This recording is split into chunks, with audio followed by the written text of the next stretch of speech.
Copa আমেরিকার quarter final মিশনে আগামী 24 জুন কলম্বিয়ার বিপক্ষে মাঠে নামছে ব্রাজিল।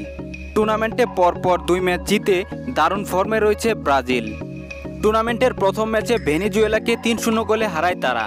দ্বিতীয় ম্যাচে পেরুকে 4-0 গোলের বিশাল ব্যবধানে হারিয়ে পূর্ণ 6 পয়েন্ট নিয়ে পয়েন্ট টেবিলের শীর্ষে অবস্থান করছে এই দলটি। আগামী 24 জুন কলম্বিয়ার বিপক্ষে মাঠে নামবে ব্রাজিল। ম্যাচটি শুরু হবে বাংলাদেশ সময় অনুযায়ী সকাল 6টার সময়। হেড টু হেড পরিসংখ্যান দেখলে ব্রাজিল কলম্বিয়ার বিপক্ষে মোট 32 বার মুখোমুখি হয়েছে, যেখানে 19 বার জয় পেয়েছে ব্রাজিল। বিপরীতে কলম্বিয়া জয় পেয়েছে 3টি ম্যাচ এবং বাকি 10টি ম্যাচ ড্র হয়েছে। সর্বশেষ ব্রাজিল কলম্বিয়ার সাথে মুখোমুখি হয়েছিল 7 সেপ্টেম্বর 2019। এই ম্যাচে 2-2 গোলে ড্র হয়।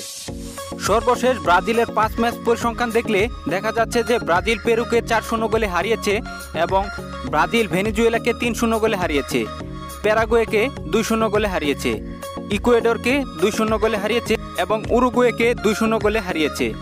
অপরদিকে কলম্বিয়ার লাস্ট 5 ম্যাচ পরিসংখ্যান দেখলে দেখা যাচ্ছে যে তারা পেরুর সাথে 2-1 গোলে হেরেছে, ভেনেজুয়েলার সাথে ড্র করেছে, ইকুয়েডরের সাথে 1 গোলে জিতেছে এবং আর্জেন্টিনার সাথে 2-2 গোলে ড্র করেছে, পেরুর সাথে 3-0 গোলে জিতেছে।